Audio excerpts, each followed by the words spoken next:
Kuna watu waliachwa kabla ya mwezi mtukufu kama dhambi vile. Halo.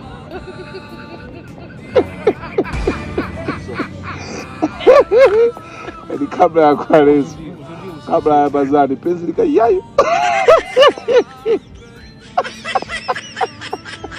Hapo tukutane mwezi ujao.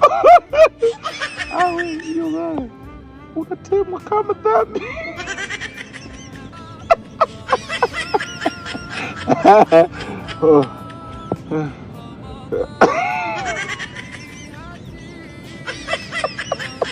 Ila dunia ngumu sana.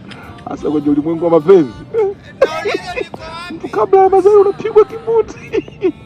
Na mwendo shetani. Hiyo mbaya hiyo. Inaume awe. Sababu ndani bwana. Hiyo mbaya hiyo. Hiyo tunakutemwa kabla ya Ramadhani.